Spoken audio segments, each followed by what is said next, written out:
Okay, I think that's.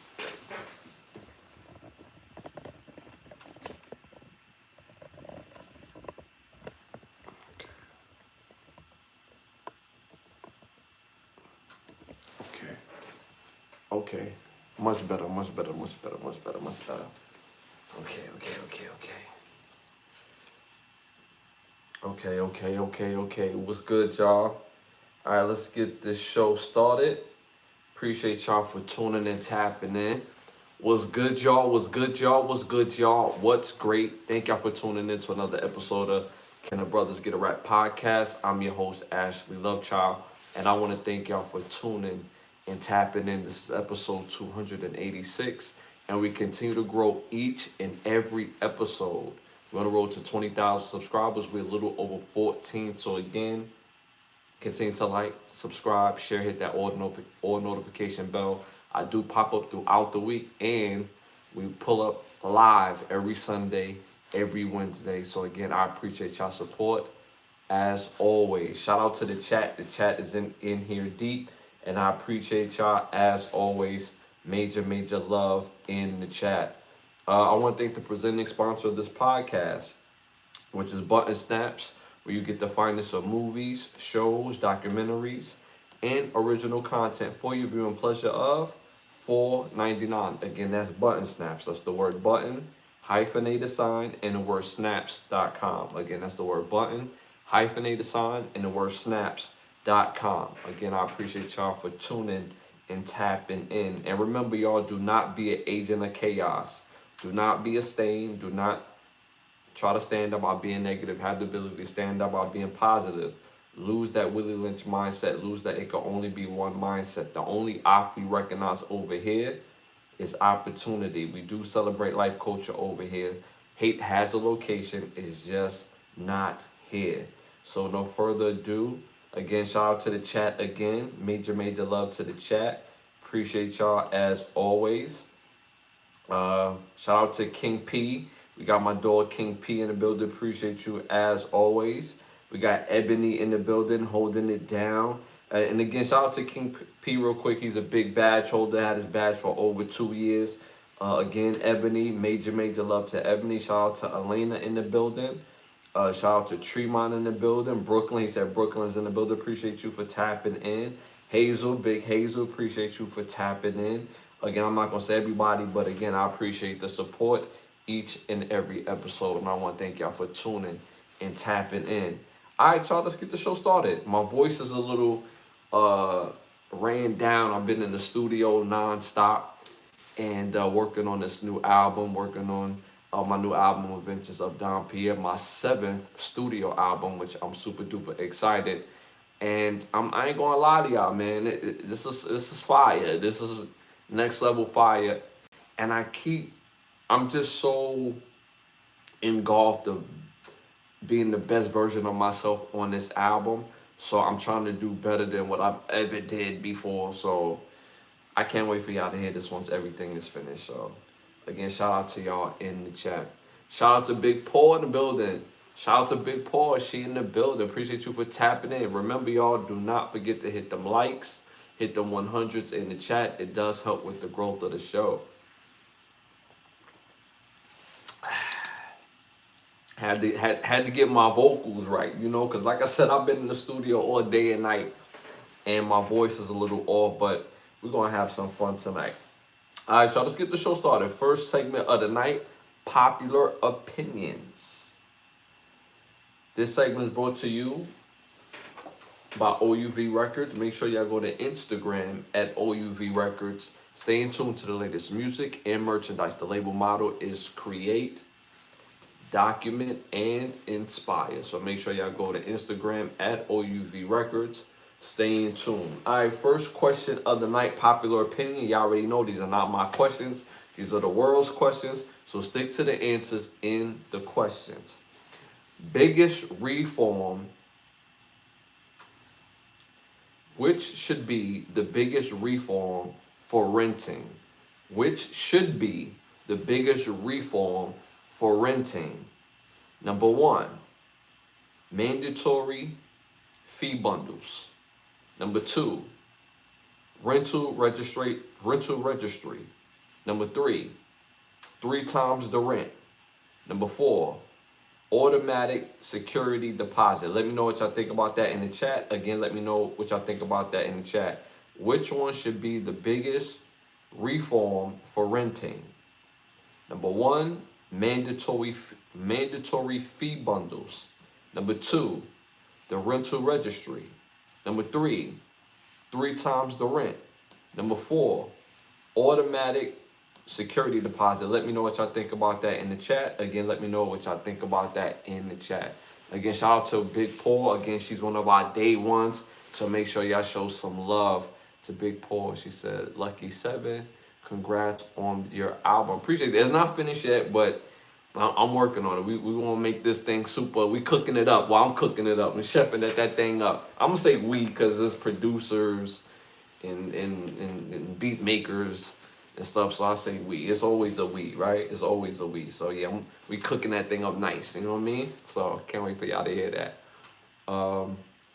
So shout out to Ebony. She said 3 for me, 3 times the rent of the amount is ridiculous. Shout out to again to Ebony. Appreciate you as always. In the chat again, which should be the biggest reform for renting? Again, number 1, mandatory fee bundles. Number 2, the rental registry. Number 3, 3 times the rent. Number 4, automatic security deposit. Let me know what y'all think about that in the chat. This, like when it comes to renting, leasing, and you know, obviously with you know, when you have a home and you paying that mortgage, right?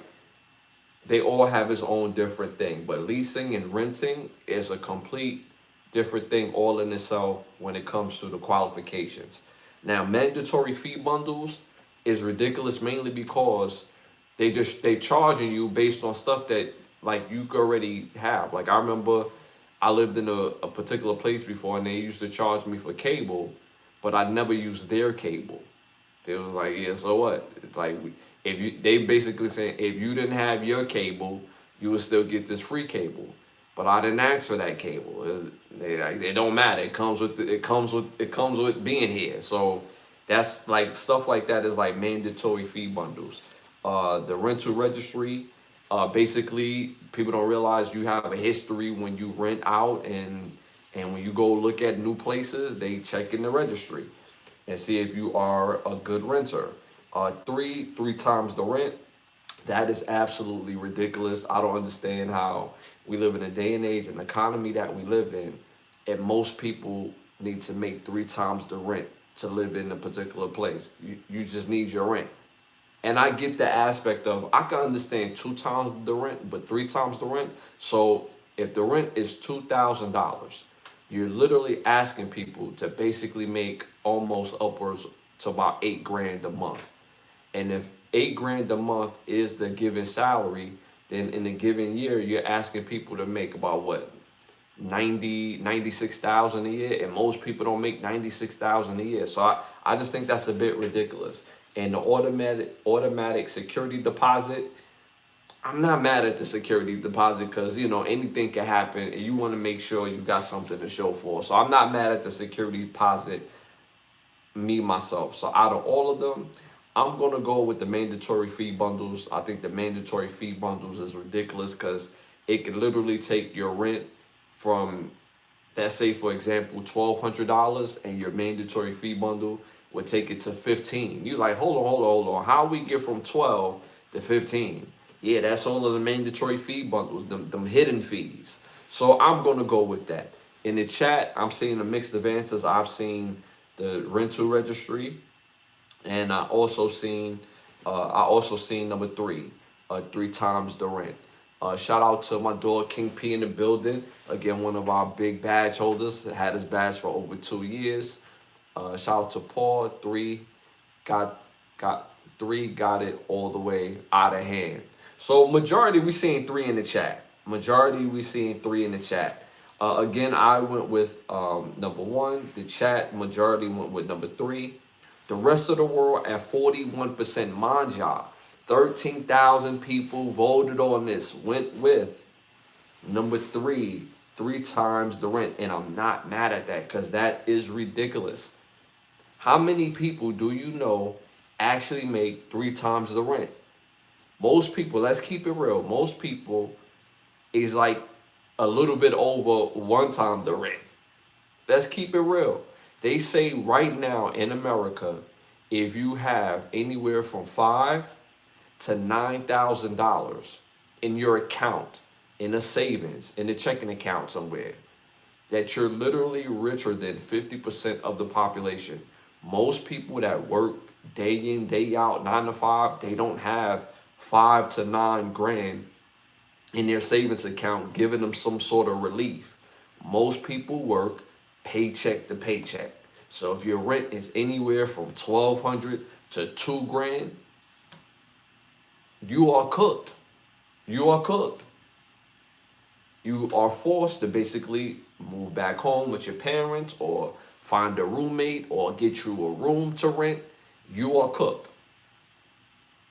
And they got ways to find it. And, you know, people go on live. They like, yo, all I need to do is just get up in there and I'll take care of the rest, baby. And in some cases that may be true, but for most parts, people do end up struggling later on. All right, y'all, moving on to our next popular opinion question. And remember, y'all, hit them hearts, hit the 100s. It does help with the growth of the show. Question: the best first listening experience on this list. The best first listening experience on this list. Number 1, 50 Cent, Get Rich or Die Trying.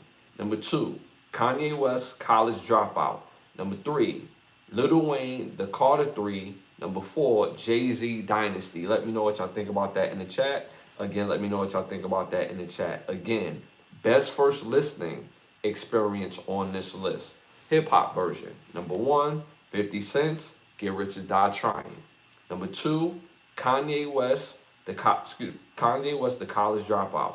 Number 3, Lil Wayne, The Carter 3. Number 4, Jay-Z, The Dynasty. Let me know what y'all think about that in the chat. Again, let me know what y'all think about that in the chat. All of these albums is classics. All of them. And I remember where I was at when I listened to each one of these albums. All of these albums was classics. All of these albums was fire. But me personally, the best first listening experience, for me, it comes down to 50 Cent and Jay-Z.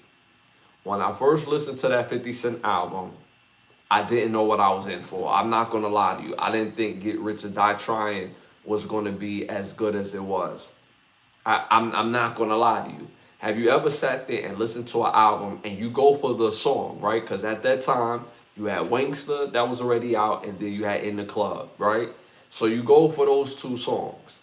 And then when you're sitting there listening to the album, you realize you're 9 songs in, and all 9 is hitting. You like, hold on, what's going on here? Like at what point is there going to be a drop off?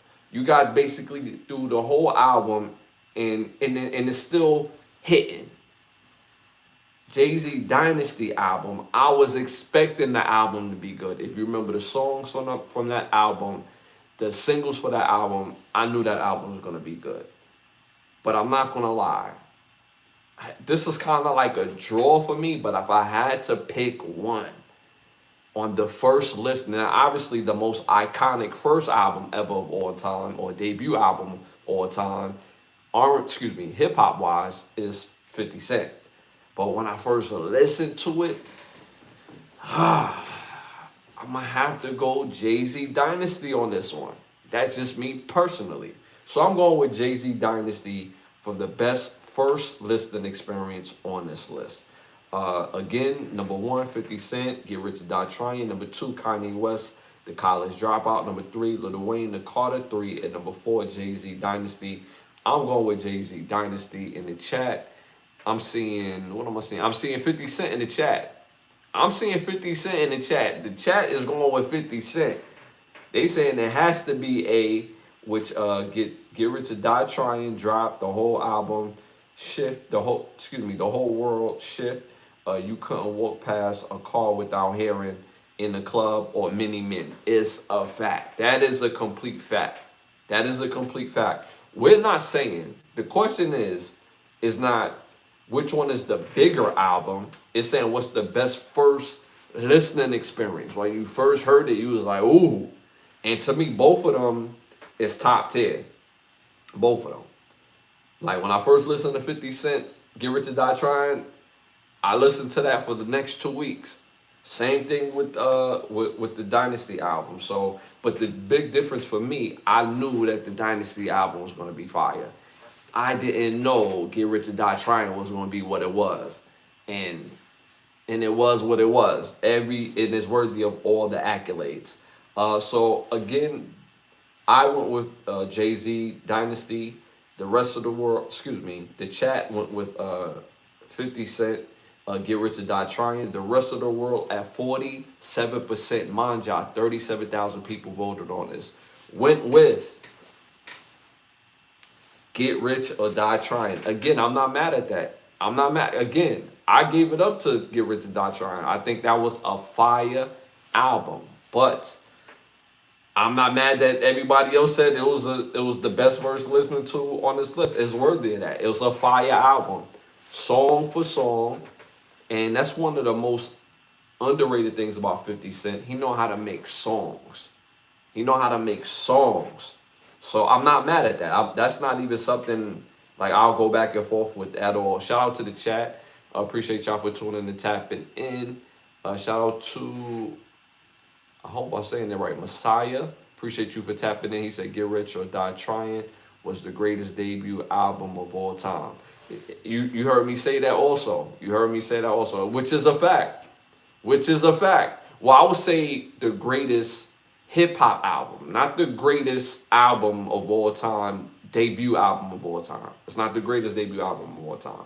It's the greatest hip-hop album of all time. Because when you say the greatest debut album of all time, now you have to include R&B and pop. Or we're not really putting, we're not doing this. We're not really putting up Get Rich or Die Trying up against the wall. We're not doing that, right? Right? So we're saying hip hop album, right? So yeah, this hip hop album. We're not doing that. We're not doing that. Definitely doing that. Shout out in the chat. Somebody's being extremely corny and looking for my attention. Shout out to you. This is extremely corny. If you're here to support, we here to rock with you. But if you're here to crack whack ass jokes that's not landing, I salute to you. And if you're gonna crack it, right, and you don't get the response that you're looking for, you don't double down on it. You know what I'm saying? Just move it on. Just move it on. You know what I'm saying? All right, y'all. Moving on to our next segment, our barbershop talk. In the barbershop yesterday, barbershop talk for this episode. Question. Is there too much pressure for female artists to dress sexually in hip hop? Again, is there too much pressure for female artists to dress sexually in hip hop? Let me know what y'all think about that in the chat. Again, let me know what y'all think about that in the chat. Again, hit them likes, hit the 100s. It helps with the growth of the show, especially if this is your first time tuning in, tapping in. I'm Ashley Lovechild, Can the Brothers Get a Rap podcast. Appreciate you for tapping in. He said, man, well, if I'm not talking about nothing, then go. Nobody's asking you to be here. So you could kindly excuse yourself. Kindly. So, ain't that weird when people come on your platform to talk crazy, and if I'm not on nothing, then why you here? Have a good night if that's the case, right? Anyway, again, the question of barbershop talk, is there too much pressure for female artists to dress sexually in hip-hop? Let me know what y'all think about that in the chat. Let me know what y'all think about that in the chat. I'm here to get... Yeah, Dewan, you're not going to be able to do that, okay? One, I don't float that way. Two, you can't do nothing with me, sir. Not online and especially not in real life. So, hey, man. So shout out to y'all in the chat. Me personally, again, we was having this big barbershop talk that a lot of the barbers felt like the ladies in hip hop have to do too much as far as sexually showing their body to get the type of attention. When you go on Instagram, what's the first thing you see? Their body. Second thing you see, their body. The last thing we even notice is the product, is the music, is the merchandise. So at the end of the day, when you think of hip hop in itself, are the women in hip hop, are they being pressured to be sexual? In my opinion, I'm gonna say hell no. And that was the big argument. People was like, nah, bro, yo, they have to do this to get popping. They have to do that to get popping. No, they don't. It's a choice. It's self-accountability. If you're talented, especially a woman being talented and nice looking, then at the end of the day, she's going to get all the attention that she needs. When you're showing off the body and you're leading with the body, then what do you think is going to happen? You're going to get the wrong type of attention. You're not going to have people coming in looking for the music. We had other artists, and of course the 90s is the 90s, but talent was the thing. Now, Little Kim was very vulgar, was very sexy and sexual, but she had talent. She led with being around other talented people. The sexuality was to separate her because at the time, nobody else was being as sexual as her, especially not just in what she said, but in her presentation. But we had other hip hop artists that was not sexual in the sense where they led with their sexuality. They kept clothed up and their talent shined first before anything else. Like, I'm not saying this as a diss, but Missy Elliott was not the type of artist that led with her body and showing off, her curves and things of that nature, right? So she leaned into her talent. She leaned into her creativity. She wasn't the only one. Lauryn Hill, when we first seen Lauryn Hill, she was a Fuji. We seen her clothed up. We seen her with two other rappers. And you heard that talent. You heard her ability to rap and sing. When we first saw MC Lyte, amazing rapper from Brooklyn, doing her thing. She's around other amazing rappers, fully clothed, but also very pretty. Go to the West Coast, you think of MC Lyte. What do we see? The talent, the voice, the vocals, the actual bars. She's going up with songs or having songs with people like Ice Cube, Tupac. So it was the talent. When we seen Left Eye, what did we see in Left Eye? Left Eye was a beautiful woman. We saw the talent first. When we seen somebody like, and this is another perfect example. Oh my God, her name just escaped my brain. The Brat. When we first saw the Brat, we always saw the Brat fully clothed until like a little later on in her career where she got super sexy. And that was to separate herself a little bit more. But we saw the talent. She led with the talent. We heard the bars. We heard the vocals. We seen the style. And each other of these women, female powerhouse rappers, they led with the talent. And they had style without being vulgar, without being sexual, without being sexy, especially within their presentation. So, are the women in hip hop forced to be too sexy? No, they're doing it as a cheat code. Let's keep it real. Most people use what they have to get the attention that they need. I'm gonna keep it real with you. For new women artists, it's easier for them to break because what are they gonna lead first with? When you go on social media, most dudes want to see some tits. Most dudes want to see a woman bent over. Most dudes want to see people or women that's just on their game, right? I'm gonna hook him up with some tickets. Shout out to him. He's a weirdo. Hooked him up with some tickets. But most people want to see, women just to see the women. But if they got talent, then it's going to keep them. So it's a cheat code for a lot of women, a lot of female artists. So are they being pressured though?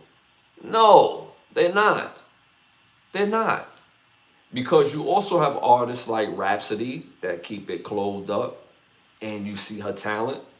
Is she being pushed by the media? No. No, but we live in a world today where our music is not generated by gatekeepers anymore. We find our artists. We control who we listen to. We control who we see.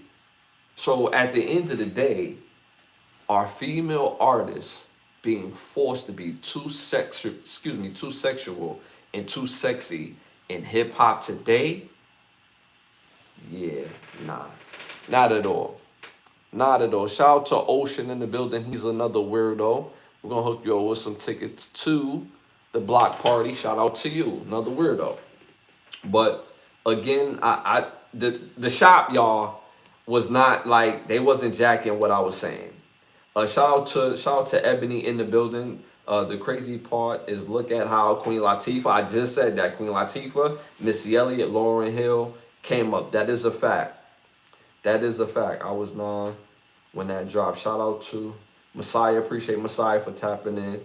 He said he was 9 when that dropped. Shout out to Mimi in the building. Appreciate you for tapping in. Remember, y'all hit them likes, hit the 100s. It does help with the growth of the show. Again, shout out to Ebony. They wore baggy clothes, tracksuits, and had premium lyrics. That's a fact. It was led by the talent. It was led by the talent. So today, where they have access to getting more statistics, more money, a broader fan base because of the internet, you don't have to show no skin to get the attention. You don't. You don't. If you have supreme talent, if a female artist have supreme talent right now, especially in the rap game, you're gonna be a standout because people can hear it in the music. Now, if you're a naturally pretty girl and you know how to put that thing on without being overly sexy, without showing your ass every 2 seconds, without showing your breasts every 2 seconds, then you can set yourself apart in this era of hip hop, which is a super duper fact. So again, me personally, I don't think the ladies are forced to be sexual. They're using it as a tool to cut the line. I really believe that. And some women, that's all they have. Some of the female artists right now, that's all they have is their sexuality. They're going to be naked. They're going to get the exposure, but the music is ass. And then you have other women who are actually really talented. I can name about 7 talented rappers off the top of my head who are female rappers right now. But at the end of the day, are they forced to be sexual? Are they forced to be sexy to get heard? Nah, that's all a choice. And it's all engulfed in the package of their music. Because the majority of the artists that are really good right now, if they wasn't sexual, they will still be popping. Like Glorilla.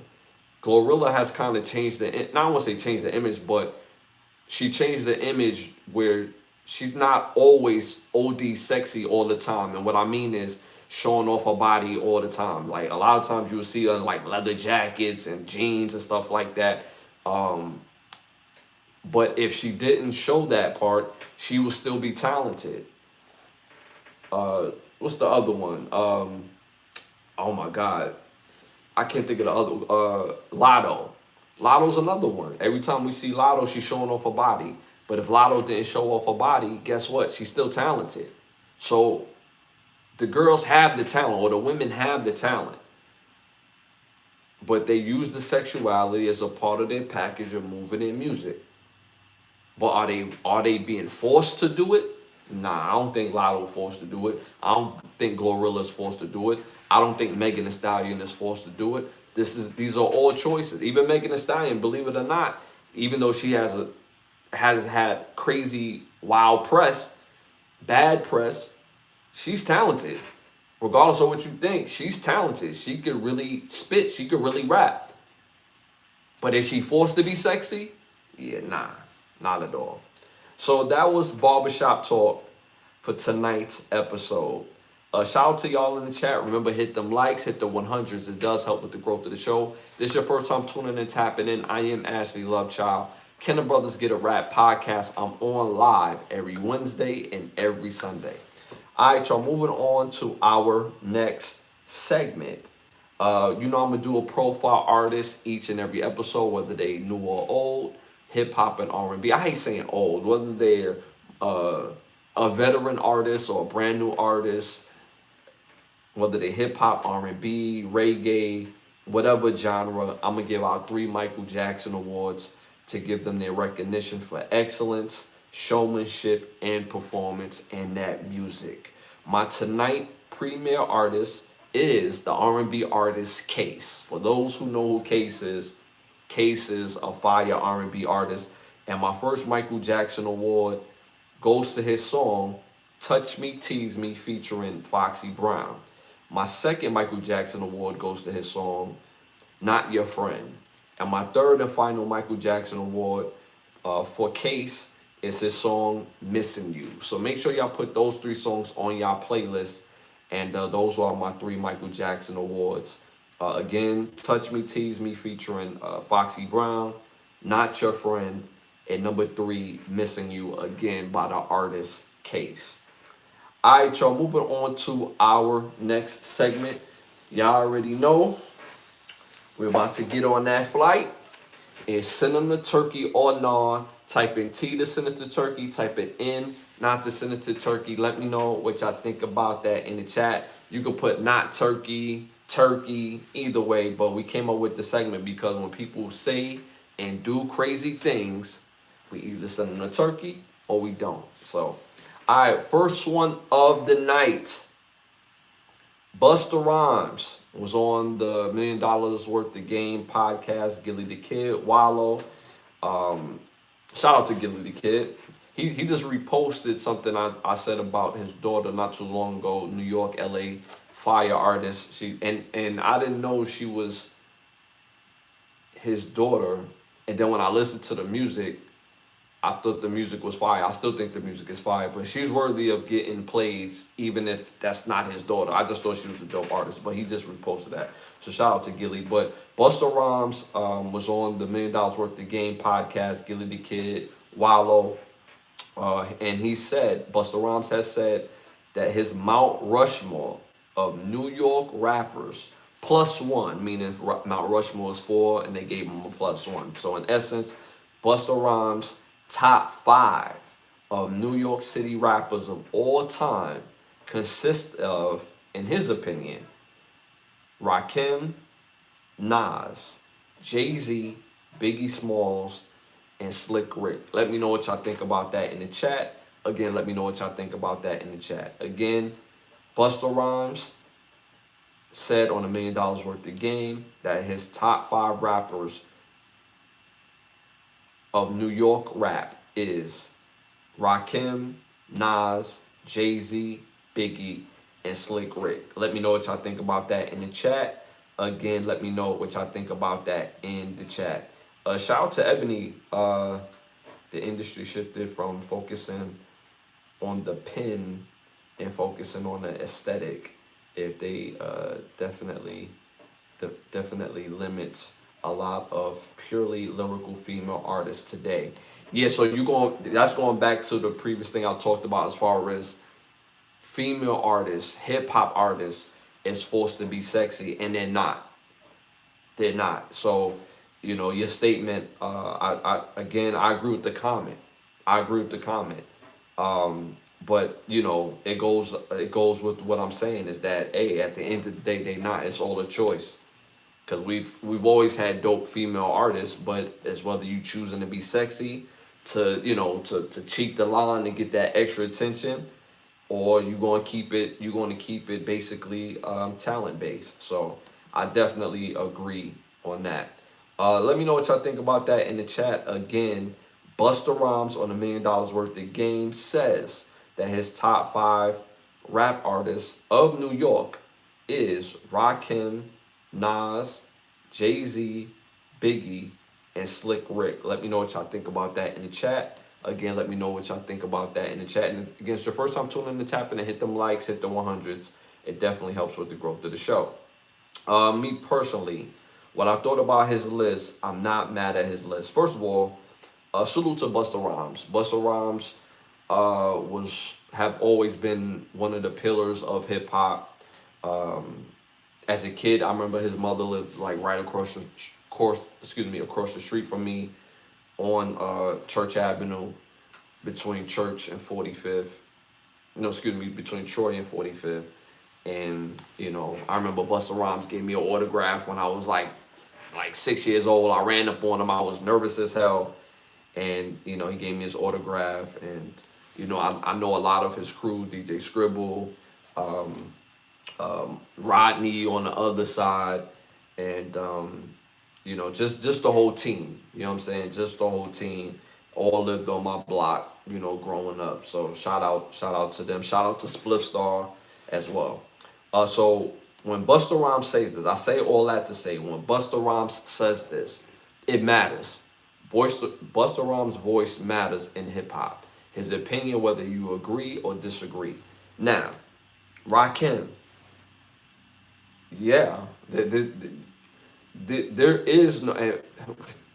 What people don't understand, in order to be you, there had to be something before you. You would not have the artist that we have today without Rakim. His voice, his ability to sound dangerous to people that don't understand, and his ability to communicate within the music to the people that do understand.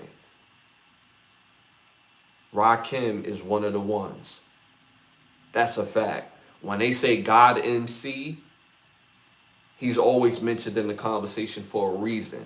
You could go back and listen to those albums right now. Mind you, those albums came out late 80s, early 90s. Mind you, some of the same things are still going on. But the way he articulated himself, the way that he used his voice and his cadence was the standalone. He set himself apart. So Rakim, absolutely, because without Rakim, we wouldn't have the artists that we have today. Because you have Rakim, then you have Biggie, Jay-Z.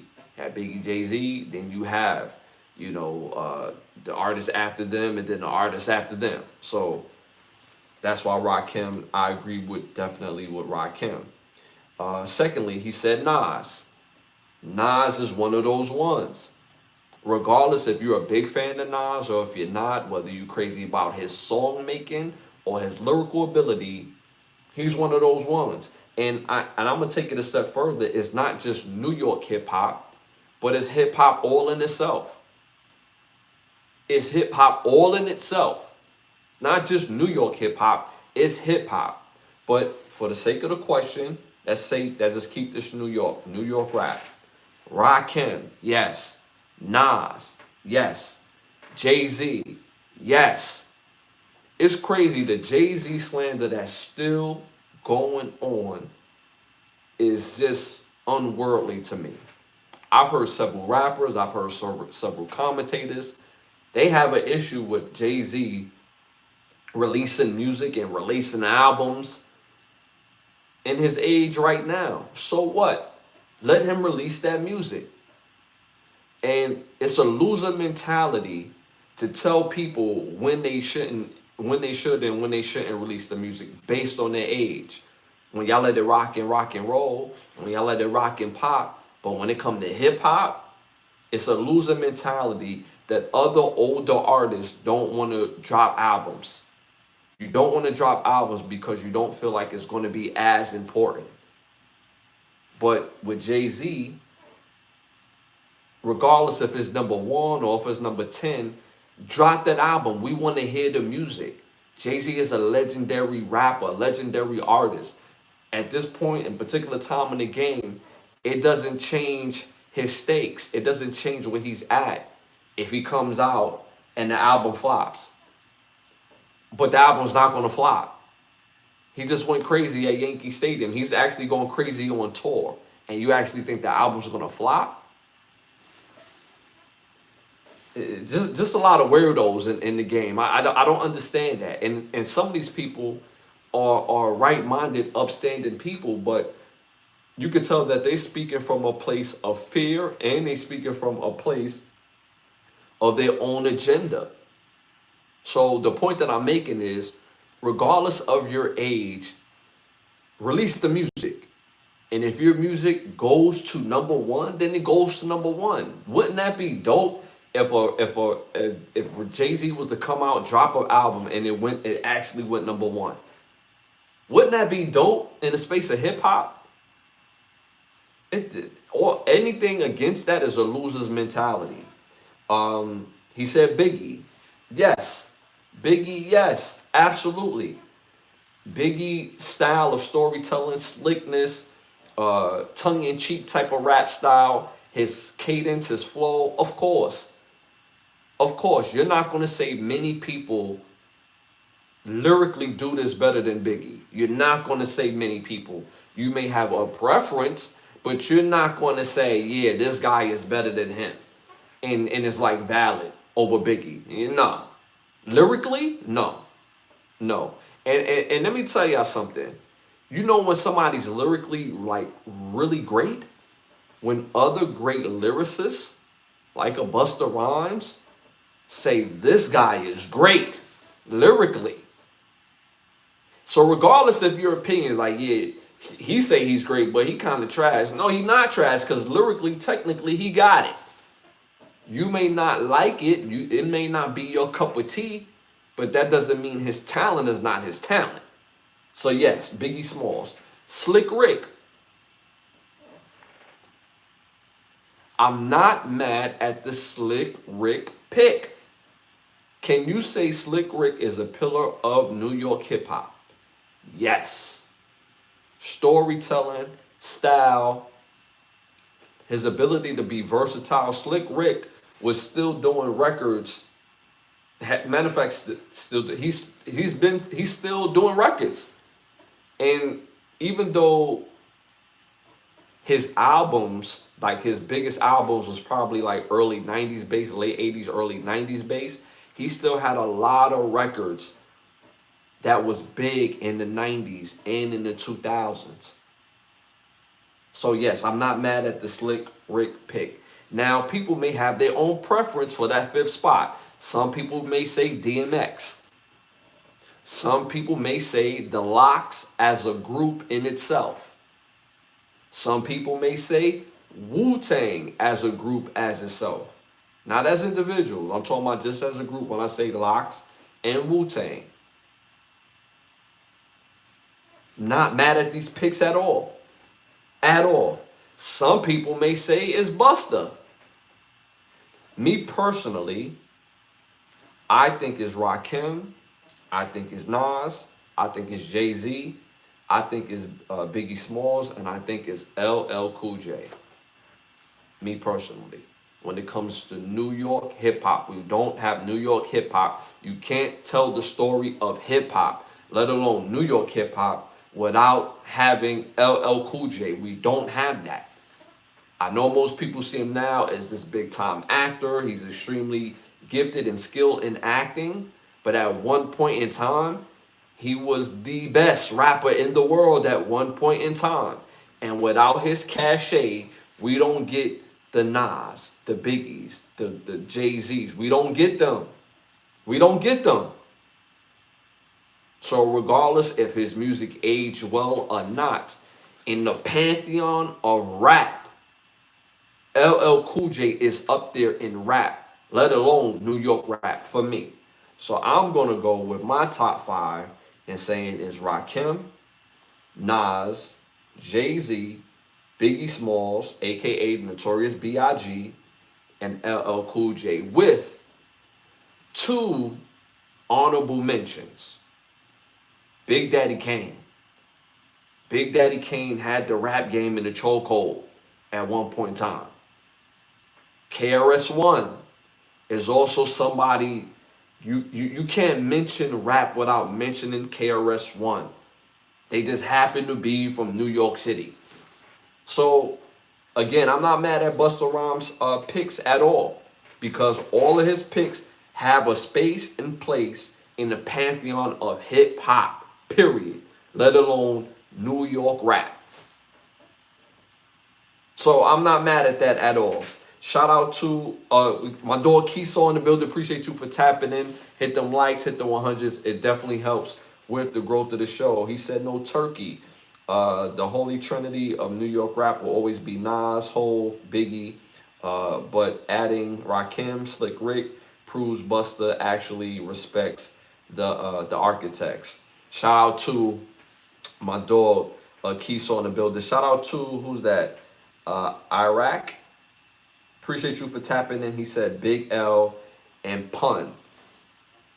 Big L, super duper talented, but we're not gonna say he's top 5, right? We're not gonna do that. He just doesn't have the work to say that.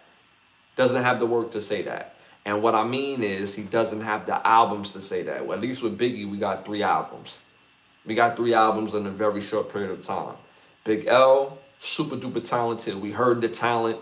We heard his ability, but we're not going to say he's top 5 in New York City rap, right? That's more of a preference. But I can understand if you're saying Big L, that's an honorable mention. Same thing with Big Pun. Big Pun is Big Pun, pause. Big Pun was one of them dudes. He was one of them dudes. Like, let's keep this all the way real. But again, Big Pun didn't have a whole bunch of albums like that. He didn't have a whole bunch of albums like that. And if you would probably ask Big Pun, he would probably say Busta Rhymes list too. But again, if you're saying an honorable mention, I definitely agree with that. Big Pun, we got legendary rappers from New York City, but I hate when they limit it to New York City. It's rap in general. It's rap in general. Without these guys, we don't have the type of rap that we have today. And that's the corny thing that I hate about rap, is that everything is so competitive, so much to the point where we're delusional, where we don't include the architects or the architects and people that come before us. Like even Southern rappers, right? The biggest Southern rapper that I heard outside of New York as a kid was Scarface.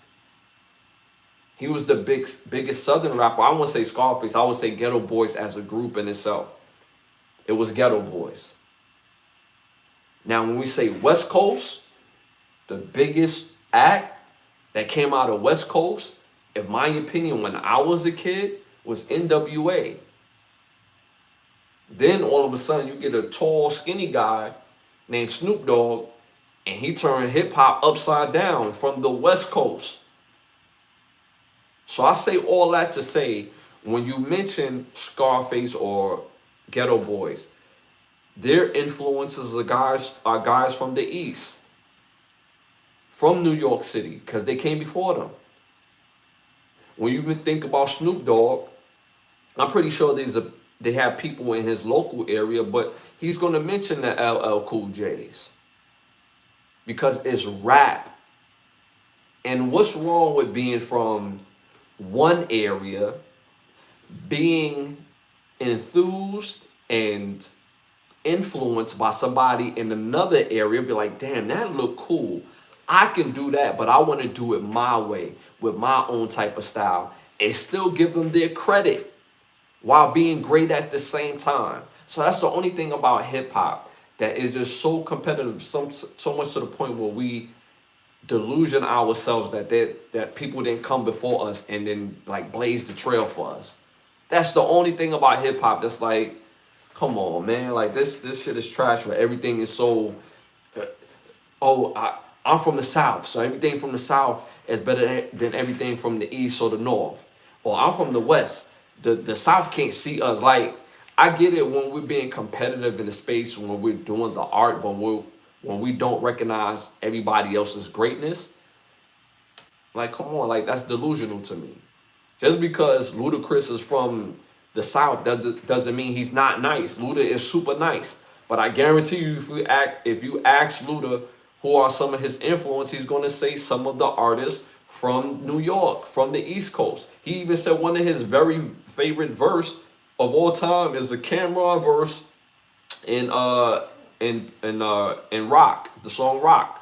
So we can be enthused, we can be influenced by somebody else from a whole nother coast, whole other area, still give them their props, give them their respect, and still be great in our own space. So shout out to y'all in the chat. Hit them likes, hit the 100s. It definitely helps with the growth of the show. Shout out to Keesaw. He said, no turkey. I think I got that one already. Yeah, he said Keesaw, no turkey. Yes, yeah, he said no turkey. The Holy Trinity of New York rap will always be Nas, Hov, Biggie, but adding Rakim and Slick Rick Cruz, that Busta actually respects the architects. Let me pin that up. When I'm on live, y'all, I forget to pin stuff at times. But again, yeah, so I definitely agree with Busta. I'm not mad at his picks at all. 4 out of 5 was actually my picks myself. But saying Slick Rick is one of the top 5 or one of the pillars of New York City rap, can't be mad at that at all. I'm not going to argue that at all because he's a whole legend. A whole legend that gets busy. Slick Rick has probably one of my favorite verses ever on one of my favorite albums ever, which is the 1472 album by Jermaine Dupri. And the verse that he put on that song with Jermaine Dupri is just crazy.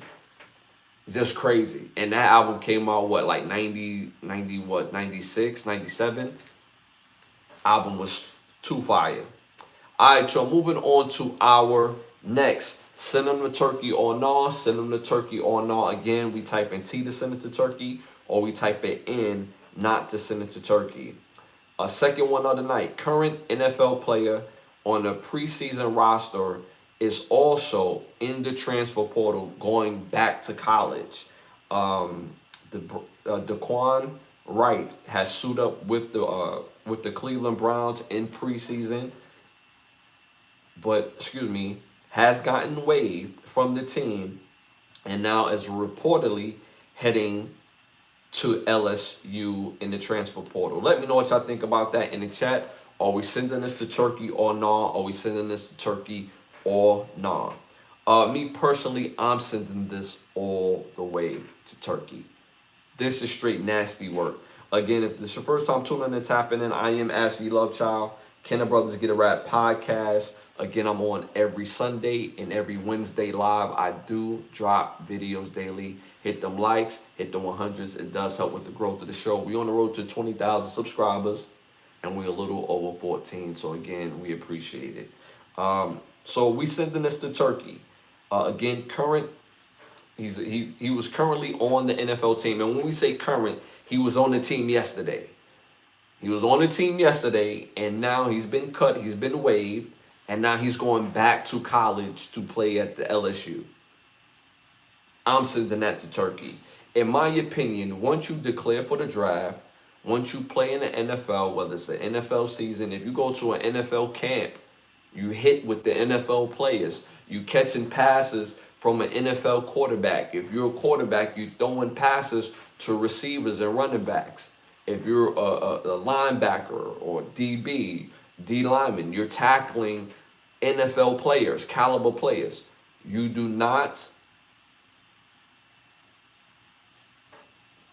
should not be allowed to go back to play college football.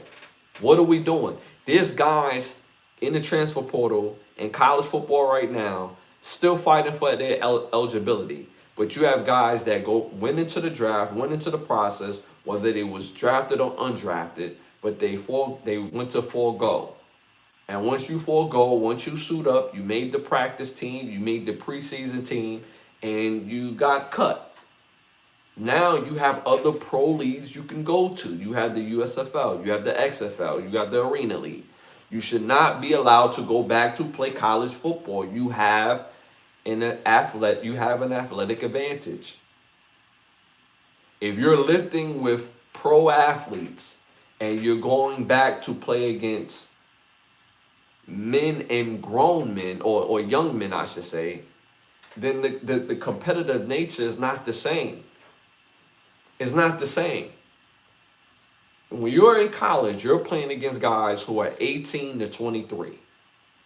And we're not going to inflate those numbers. We have There's players who are 24, 25, 26, but those guys who are older, they're really not that good for real.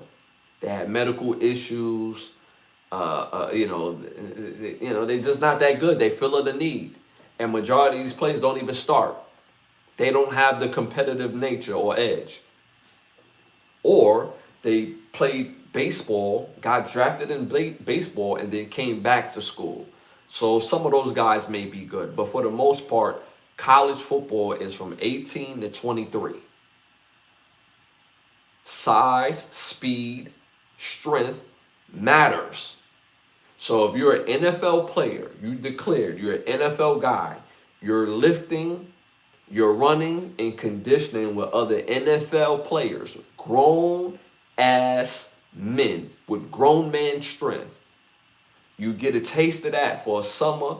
What you think you're going to do going back to college? You have the complete edge competitively and physically. And you already declared. So I'm sending this to Turkey, me personally. Shout out to the chat. I'm seeing T's in the chat. They sending this to Turkey as well. I'm sending this to Turkey all the way in a first class fight. I just think this is so wrong. Again, once you declare, once you get on the field, once you're drafted, once you go through the NFL process, you're an NFL guy now. You no longer have the right to come back to college. But again, the NCAA don't stand on anything. They come up with these rules based on whoever's in office. And the crazy thing is, in the next 4 years or the next 8 years, they're going to change this again. They're going to change this again because this is all ran on money. And the bigger schools have the most money. And they pick and choose which schools that they want to be big. If they want LSU to be big, LSU going to be big. The state of Louisiana has several D1 programs. If you put the money into any of those programs, guess what? They are the new big program. That's just how it works. But this is not just about LSU. This is about college football as a whole and their ruling system. Their ruling system don't make sense. How do you have guys fighting to get their 4th year? How do you have guys fighting to get their 5th year if they played JUCO?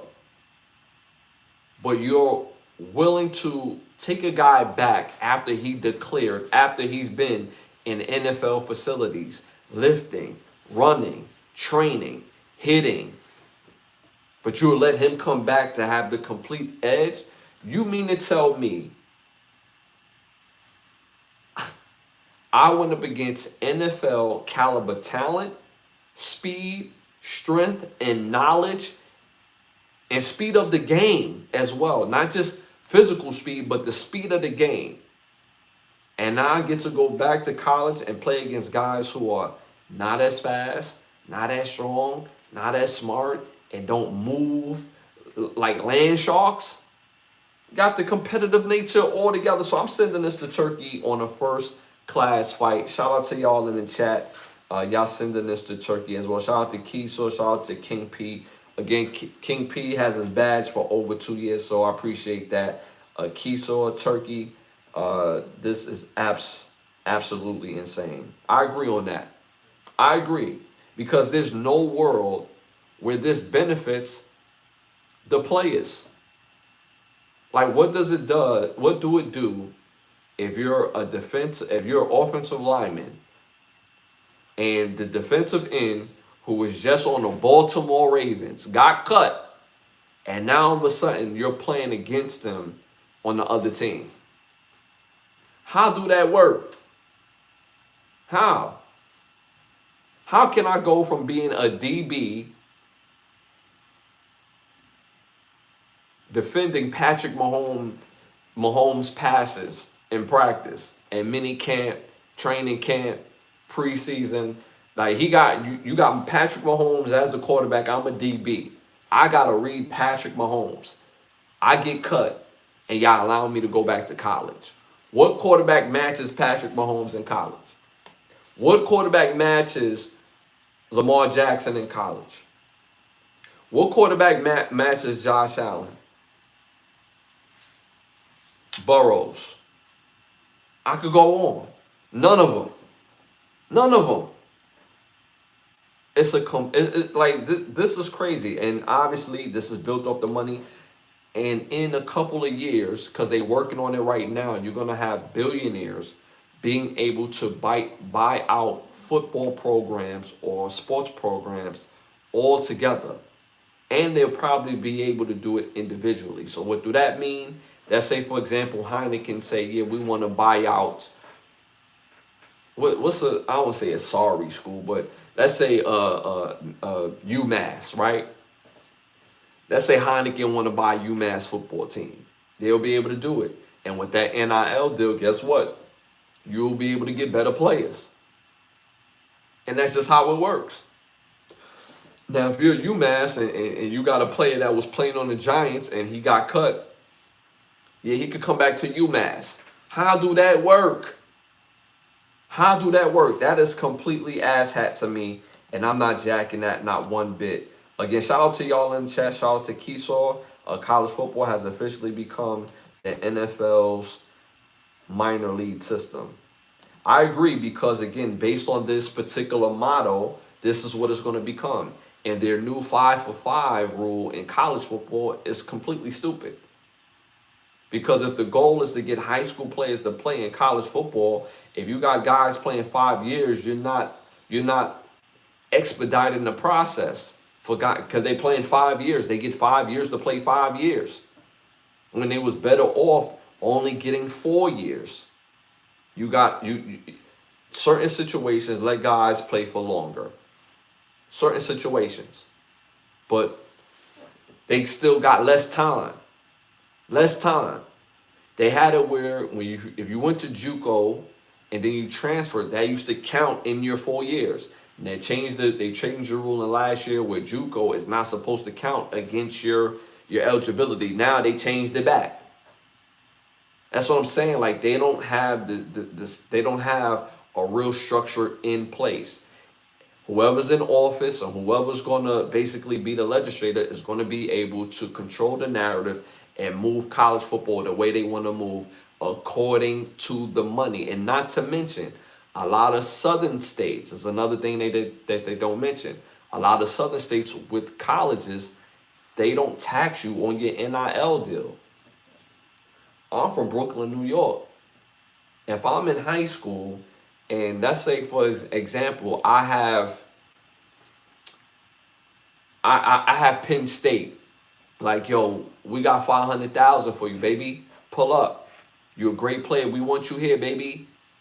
And then you have a mediocre school like Mississippi State who does play in the SEC, but they're mediocre. They've always been mediocre. They've had a couple good years here and there, but they've been mediocre. They've been in between the pack. And they say, yeah, they got 500,000 for you. We got 400,000 for you. They gonna pay me 5. Yeah, but that 5 you gotta pay taxes on, baby. This is gonna be 400 just straight to the pockets. You don't have to pay no taxes on it. What school do you think you're gonna pick? The Mississippi school. So a lot of these things is ran off the money and the corporations. Shout out to Hoppin Bob in the chat. Appreciate you for tapping in. Hit them likes, hit the 100s. It helps with the growth of the show. Hello, sir. Have you been chosen to work 30s? Do you accept? Appreciate you for tapping in. And again, shout out to my dog, Keesaw. He said no turkey. Okay, so I got that one already. Imagine being a college kid who practiced all spring just to get benched because a guy from the NFL training camp decide to drop back down to school.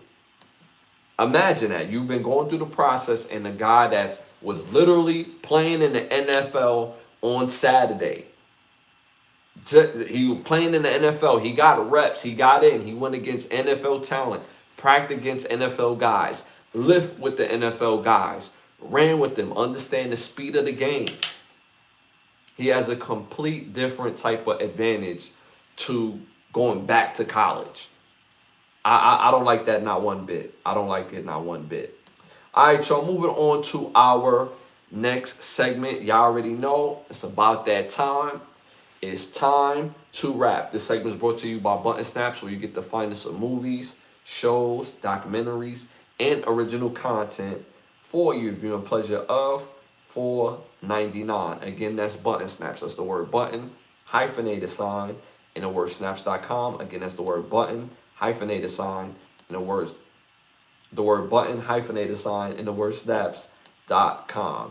All right, y'all, first one of the night. I want to start off by saying rest in peace. Rest in peace is our second actor that we lost.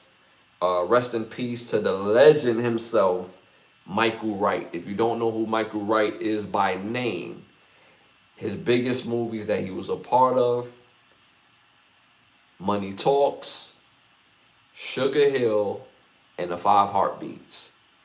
Most people know him and revere him as Eddie King Jr. from The Five Heartbeats. Did a masterful job in that role all in itself. Again, shout out to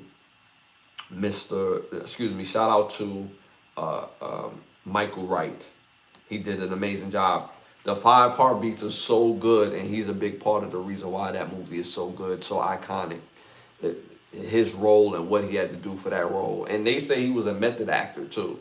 That means he really had to get into the role. He really had to become that to act what he was portraying. If you've never seen Sugar Hill, he played opposite of Wesley Snipes. Masterful job. Masterful job. He's an amazing actor. And if you don't remember Money Talk, he played Aaron in Money Talk. He's such a great actor.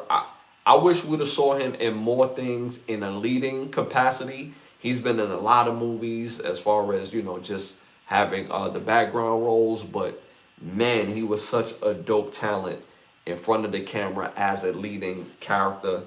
So, again, rest in peace, Michael Wright, legend, a.k.a. Eddie King Jr. We appreciate you. As always, rest in peace. And my condolences to his family. All right, y'all, moving on to our first or next hot topic of the night.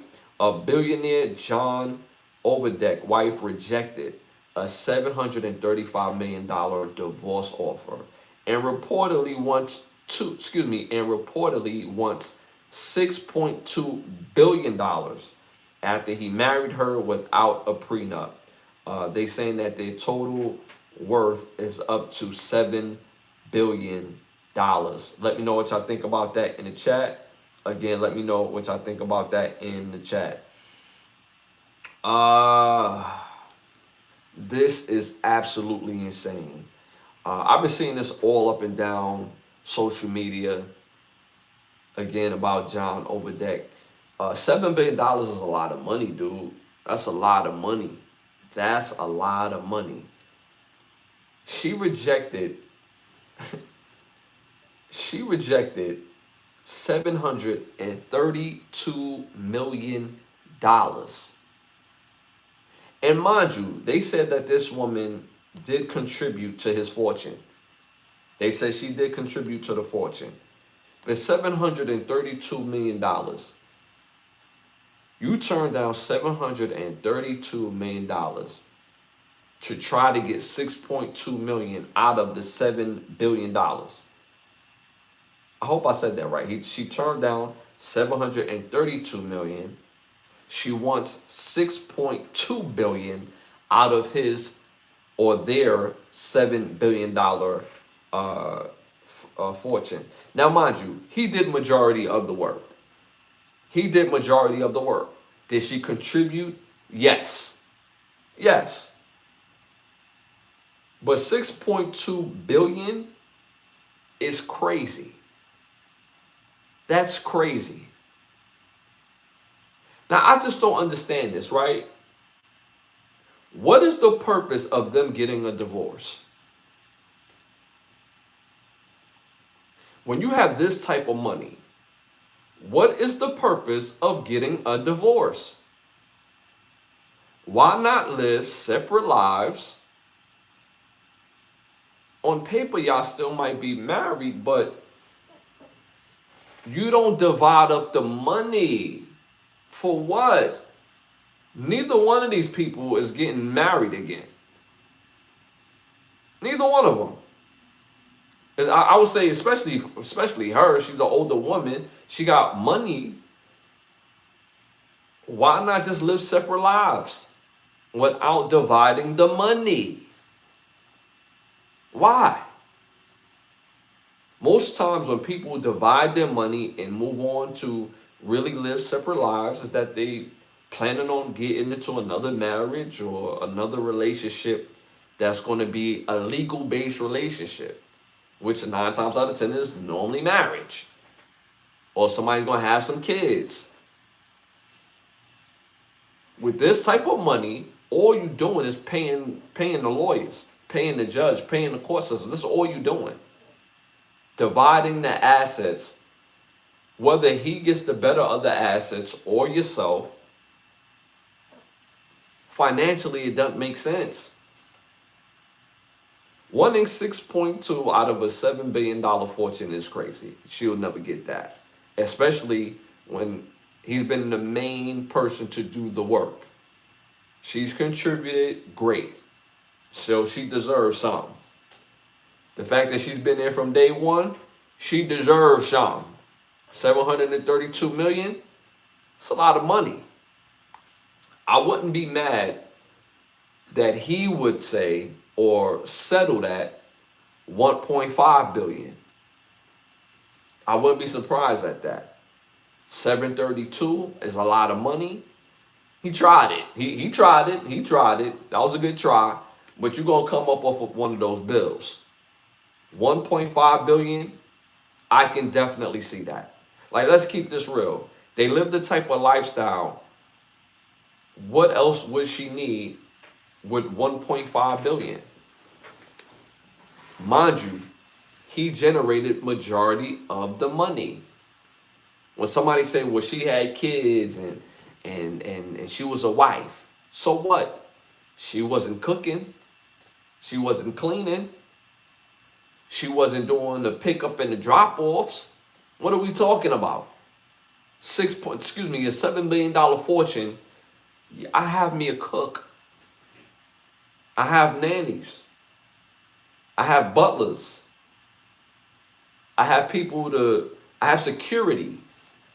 As a parent, you're going to spend time with your kids, but you're not doing any of those things of what I just said. Because your mind is focused on making more money. You make more money by paying these people to do that, while you focus on the money. That's how that works. You're not working on career. You're not working on 9 to 5 where you have to do all those things as one person or 2 people. No. No. With 1.5 billion, them kids ain't worrying about no college. They not worried about future assets, no cars, no others. That's still their father, ain't they? When y'all get divorced, is he not still their father? Is she not still the mother? So what are we talking about? What are we talking about? So I just think this is crazy. Shout out to the chat. Shout out to my dog Keesaw. He said, imagine turning down $735 million tax-free settlement. Most people can't even comprehend that kind of money. That is a fact. She's out here treating like it's an insult because she wants 6.2 billion. I completely agree. And mind you, the demanded amount of Laura over deck officially rejected the offer at $735 million. She's fighting for 35% of the stake holdings of the hedge fund for 2 Sigma Investments, which values roughly at $6.2 billion. Yeah, she's not going to get that. She's not gonna get that. Like, people gotta realize about business. When somebody's doing the work, they are the main progenitor. Period. Now, if you to connect or you put me on to somebody, thank you. You deserve a piece. You deserve a portion. You deserve that. You don't get the whole damn thing because I got to do the work. What are we talking about? This is simple and easy. If I'm doing the work, but you put me on to the plug, cool. I made this amount of money. I'm going to hit you off. I'm going to make sure you get paid. But if I got 7 billion and you talking about 6.2 billion, yeah, nah. Yeah, nah. No way. 1.5, 1 billion, that's a lot of money. Do y'all understand how much 1.5 is? That's crazy, Luke. You could turn around and buy an NFL team, an NBA team. You could, there's nothing that 1.2 million can't buy that's going to have a lifelong wealth. You're not going to lose that money ever. Your kids is not going to lose that money ever. Your grandkids will never lose that money ever. This money goes on and on. This is forever money. The type of greed is unbelievable. And this is crazy because she turned that money down, trying to get the $6.2 million. It's going to be interesting where they try to settle at. Because I'm pretty sure he's going to have a counter offer. And then she's going to have a counter on it. She's not getting $6.2 billion. That's just crazy. And she thinks she's going to be able to get that because of those two hedge funds. And other people is talking the fact that she's the mother of his kids. So what? That type of money, you ain't worried about no child support. What? Come on, man. Like let's keep this all the way real. These are billions we talking about. It's crazy. Shout out to y'all in the chat. Hit them likes, hit the 100s. It definitely helps with the growth of the show. Shout out to my dog Keesaw. I'm about to pin his message. Appreciate the support. We're on the road to 20,000 subscribers. We're a little over 14. So again, continue to like, subscribe, share. I drop videos daily, and again, keep engaging in the videos. I've been seeing y'all comments. I do jump in the comments as well. If you're trolling, I will remove your comments. Period. Point blank. If you're being stupid. But again, I appreciate your support each and every episode. All right, y'all. Moving on to our next time to rap. Two females at LSU, or female LSU students, was caught on tape dragging, for the sake of the conversation, dragging black dolls across the campus. Meaning that they was walking and on a rope, they had a rope in their hand and they was dragging, which was black dolls on the floor across campus. One of the mothers of the students has spoke out and said, get rid of the doll. And this does not look good and is not indicative of our family. So let me know what y'all think about this in the chat. Again, let me know what you think about this in the chat. Again, female students, at LSU, was caught on camera, viral video of them walking around campus dragging black dolls. Let me know what y'all think about that in the chat. Again, let me know what y'all think about that in the chat. I found this very interesting. I frequently go to New Orleans, and I always have a good time. But the people from New Orleans that I've met have always put me on game on how the politics work in New Orleans, as far as the people and as far as the policing. But when I go there, I have such a good time that I guess don't recognize it, only because I'm there for maybe 3 to 5 days at a time, right? And for the most part, the people that I do meet, whether they're brothers or sisters, and y'all know what I mean by brothers or sisters, because I hate saying the word black, because that's not what we are. We're not 3/5 of a person or 3/5 of a people. But whether they're brothers or sisters, whether they're white people, it's always been a pleasant experience. From the outside looking in, New Orleans always seemed progressive, meaning regardless of race, if you're about your money, you can do something around here. That's what it feels like. Now, LSU, the University of LSU, is not in New Orleans. It's in Baton Rouge. I believe Baton Rouge is what, maybe 45 minutes, maybe an hour. I could be wrong from New Orleans in itself. But the people of New Orleans is very welcoming, very just cool. When you get to Baton Rouge, they say that it could take on a complete different type of energy, which is very scary. So can you imagine being a college student for the very first time and seeing a white student walking around campus dragging, for lack of a better word and for the sake of the conversation, a black doll? What is the purpose? What is the purpose of doing that? How would it be looked at or judged if a so-called black student is walking around with dragging a white doll? How would that be perceived? That wouldn't be welcoming. That wouldn't be something that people will want to be around.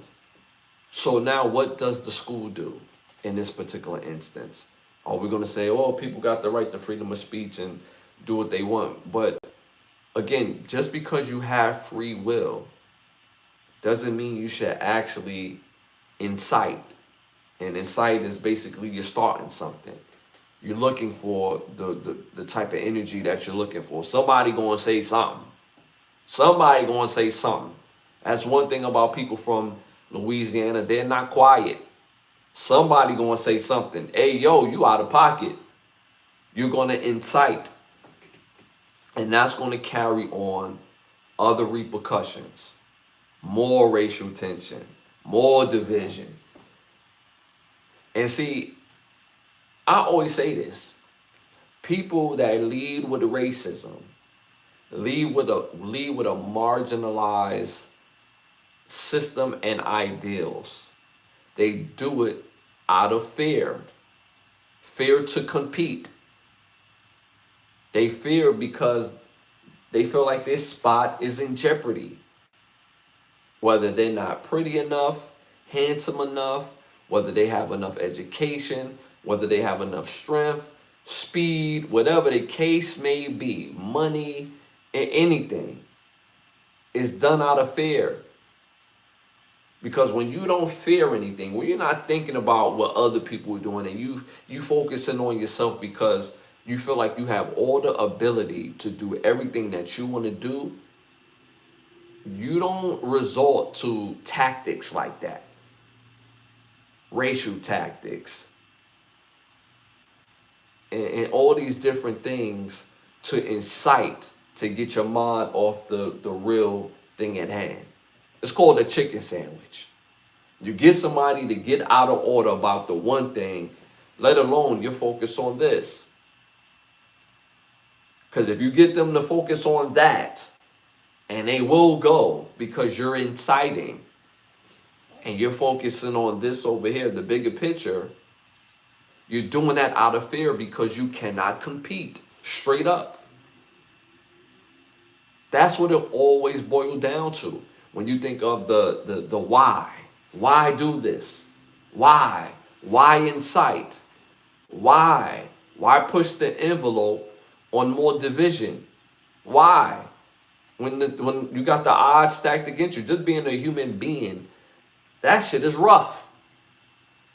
That shit is rough. Most people are going through mental things from being alone, from being away from their family, from being non-contact, from being financially unfit, for not having the right opportunities. These are all mental anguish where people have sleepless nights. And this is what we add to the pot and the mix continuously. That shit is out of fear. There's never been a space and a place in my life that I focused on other people because I'm not equipped and ready. Never. Never. Guess what? If I ever felt unequipped and ready, it was my fault. It was my fault. But I don't incite, or I won't do something to get somebody else off their game to give me the edge. Because when I'm on my game, I don't need the edge. Because I'm going to compete. I'm going to win. But it's that fear. We talking about fear. And that's not just what we see, not what we hear, but it's the shit that we eat too. Majority of us eat things that died. And most of the things that died was in fear before they died. Where do you think you get that fear from? It's a part of it. If you watch things that are fear-based, you take in opinions that are fear-based and the loser's mentality. If it's not for you, then if you wasn't here, then I'll be able to eat. If you wasn't here, I'll be able to win. If they not there, then you still not going to win because you're not mentally prepared, physically prepared to win. So when people incite, like this LSU student, it's because she's fair. She's in fear. She's in fear because she can't compete. And I'm glad her mom had said something to her. I'm glad the mom said something to her, because at the end of the day, as parents, when your kids get older, you still are their parent. And we live in a day and age today where a lot of older kids is going non-contact. This really hurts the kid. As a parent, you kind of got to let them go too, because they got to experience the world. As a parent, you have to let your kids see the world and let them understand what's real. And the things that you've been saying, it may not land because you've been saying it for so long. They heard it, but they don't hear you. And sometimes life is the better teacher. And when they run across that lesson, be like, damn, I could have avoided this if I would have just listened to my dad or listened to my mom. And she gonna catch this work. She gonna catch this work because at the end of the day, she didn't have to do that. So again, this is crazy, and I'm pretty sure this is gonna pick up more national news moving forward. All right, y'all. Moving on to our next time to rap. Damn, I got that one done. Okay. Do we weaponize the word culture? Excuse me. As a culture, do we weaponize the word woke? Again, that's the question. As a culture, do we weaponize the word woke? Let me know what y'all think about that in the chat. Again, let me know what y'all think about that in the chat. Appreciate y'all for tuning and tapping in. I'm on every Sunday, every Wednesday live. So again, I appreciate y'all support each and every episode. Let me get a little drink of this water.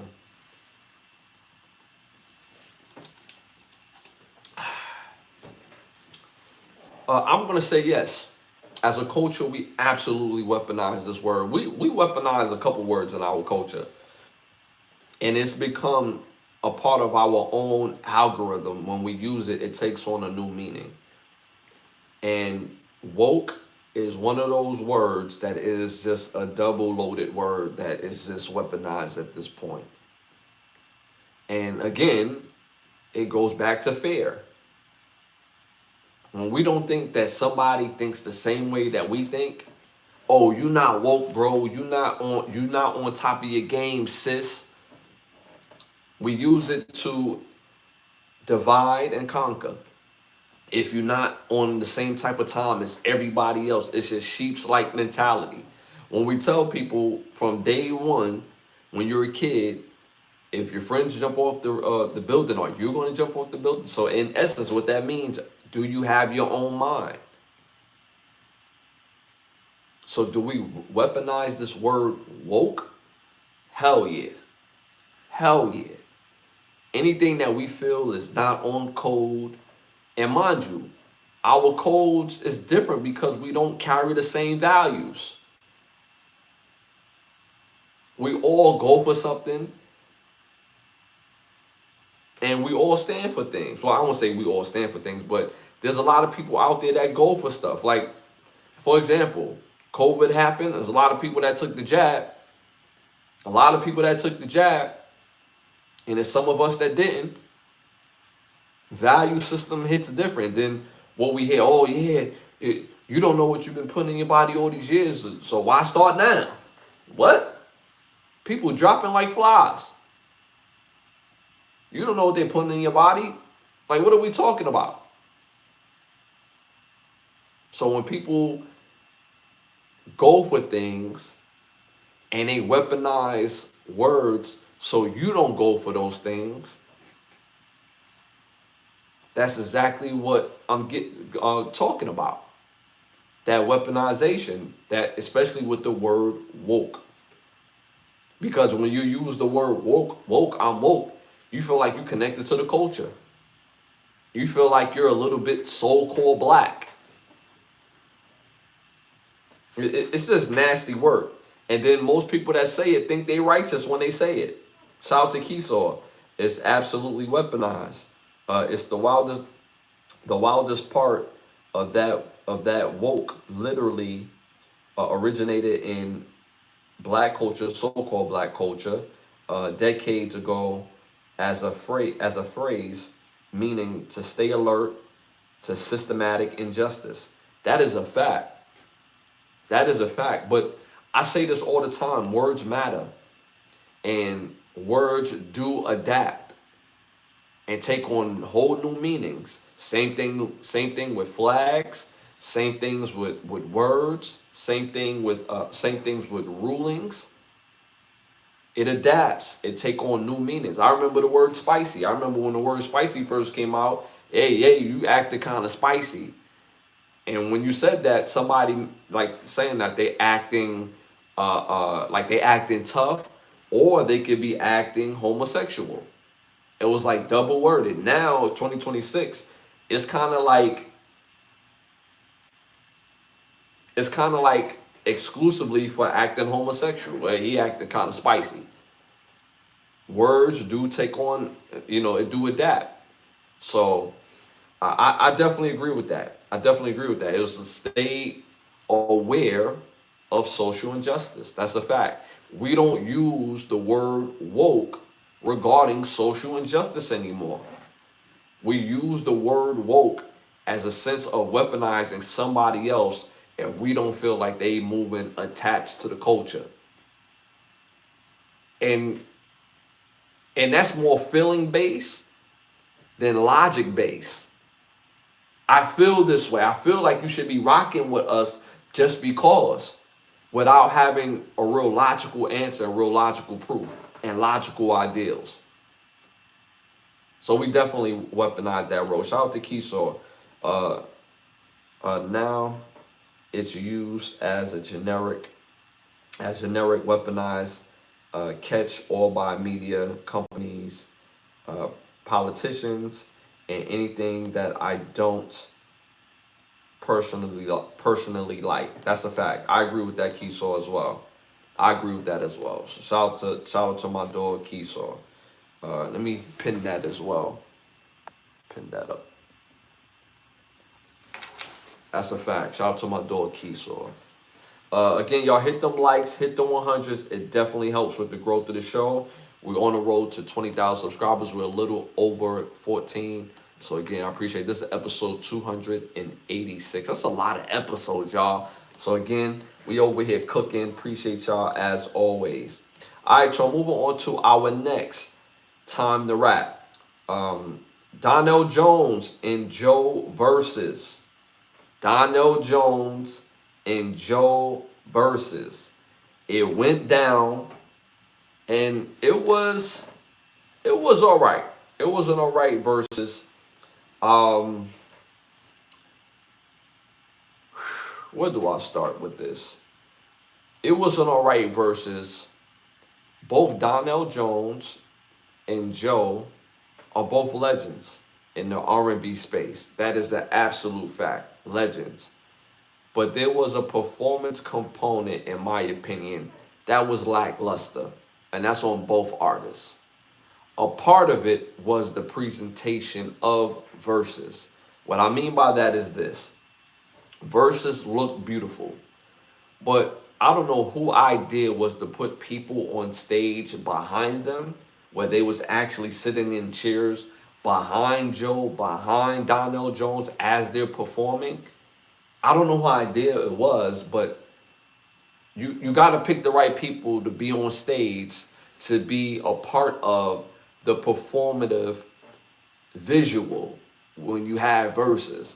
When you have verses, 9 times out of 10, you have legendary artists, great artists, noteworthy artists, and the performance factor is much needed and it's been very underratedly unused. If you're going to have people in the background in the performative eye space, they have to be energy based people in the background. Meaning, I say that to say, the people that they put on stage in the view of the camera, whereas they're performing, you see them in the background, they're on their phone. They're chilling. They not even dancing. They not even doing the two-step. They not even bopping. They not even dancing in their chair. Where's the energy? You had one guy who was literally on his phone the entire time, both Joe and Donnell Jones performing. Whose idea was to put his bum ass on stage? Whose idea was it? Even the women that was on stage with them, they had no energy the whole time they're performing. So verses, do understand the aesthetic matters. Who is in plain view when the artist is performing, it matters to the viewers at home. Because as we rocking out at home, we want to be able to see that when we watching it, not just from the artist, but from the people who's a part of the performances, whether they're the background singers, whether they're the producers, the music section, or people that are just fans sitting in the background watching them perform, but not giving no type of energy within the performance. That was one aspect of it that made it very blah. Second aspect of it is both Joe and Donnell Jones are not natural performers, meaning these are not guys that we look forward to their performances. They get through performances, but they're not guys who are going to come out there with a dance routine or is going to have a dance team. They're not doing that. They are croners or crooners. They're going to sing. They might walk into the crowd, and you're just going to get these vocals all night. Nothing wrong with that if the background is aesthetically correct. Now, mind you, the people in front of them was hype. The people in front of them, the people that they perform for them is hype. But we don't get to see them throughout the whole performance. We get cuts of them. But because the camera's mainly on them, we see their background more. Third thing, both Donnell Jones and Joe left a lot of records on the table that is considered staple records. We want the records. Now, I will say this. In my opinion, Donnell Jones was actually winning the verses for a great period of time. But here's when things started to reel in. Joe's first 8 records was getting outmatched by Donnell Jones' first 8 records. I would say Donnell Jones had 6, Joe had 2. Mind you, when Joe was performing, a lot of people wasn't really that enthused. I also noticed vocal ability. Joe was singing that shit. He was singing that shit, for sure. But Donnell Jones, he kept it very safe. And I don't know if people realize when you're a singer, especially an R&B artist, and you've had hits for 30 years, you can't sing those same songs the same way as you did 30 years ago mainly because your voice do change. Usher's voice changed. I'm not saying that he can't sing. I'm just saying his voice didn't change. So he does new songs to craft his new voice. So now when he do the older songs, he kind of redoes them. Like actually Usher went back to redo My Way, the My Way album, to his new style of how he sing because he's no longer a 16-year-old kid. Same thing with Tevin Campbell. Tevin Campbell has one of the best voices in the game. But he can no longer sing Can We Talk the way he sung it when he was 16, 17 years old. So your voice do change. So Donnell Jones got through those performances, but I think he played it very safe. His audio was kind of like funky. Joe, we heard him a bit more clearer, and I think that helped Joe dramatically. Also, Joe did a great job in balancing his songs, especially in the middle towards the end. Because in the middle, he said, yo, I'm going to force you to play a record. I'm going to force you to play something. Because Donnell Jones was keeping them records in the cut. And Joe played I Don't Want to Be a Player No More, which is one of the biggest hip-hop records you could think of, right? Big Pun, Fat Joe. I remember back in the late 90s, that song went crazy. You couldn't turn on no music video without seeing that music video being played 1,000 times. I completely forgot that Donnell Jones had the song with Big Pun too. It's So Hard. I forgot all about that song. So I'm like, oh, he forced him to play that? Why would he do that? Why? Now he got records that Donnell Jones haven't even played yet and are his biggest records. Joe said, just chill, you know what I'm saying? Just watch out. I'm going to show you something real quick. Starts performing, and here's when things, it changed. It just changed. He brings out 50 Cent, G-Unit. Donnell Jones have bigger records than, obviously, A Big Rich Town. He has bigger records than I wanna See 11. I think that's what the song with him and 50, right? He has bigger records than those songs. But 50 Cent's energy in performing,